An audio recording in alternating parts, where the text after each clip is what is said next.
तर भावांनो, आपण आपली रोजची सुरुवात करून गाडी काढायला निघलो तर गाडी काढली आणि ते बघा आपल्याला कोण भेटले त्यात.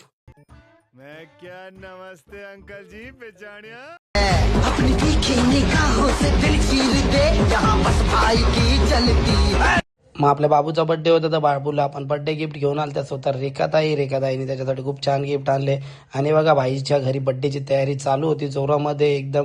त्यानंतर रेखाताईने आणलेलं गिफ्ट मी खोलून त्यांना दाखवत होतो. रेखाताईने आणलेलं गिफ्ट बाबूला खूप आवडलं आणि बाबू त्यावर लगेच स्टडी पण करायला लागला आणि त्याच्या फ्रेंडला पण दाखवायला लागला. त्यानंतर मला वाटलं की सर्वांनी काही ना काही गिफ्ट आणले तर मी पण त्याच्यासाठी काय आणू. तर तितक्या तुषार भाईने आणली ना त्याच्यासाठी घोडा.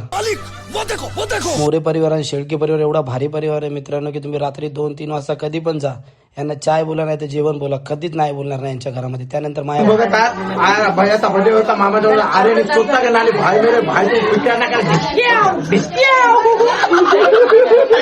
त्यानंतर बर्थडे मध्ये बिर्याणी बनवली होती मित्रांनो आणि बिर्याणी एवढी भारी बनवलेली मित्रांनो की सर्व नुसतं बिर्याणीवर ताव मारत होते भावानं. त्यानंतर आम्ही रेखाताईला सोडायला गेलो, नंतर घरी आलो मित्रांनो. नमो बुद्धाय मित्रांनो, काम करत राहा, काम आहे तो नाम आहे वरना सब बदनाम आहे.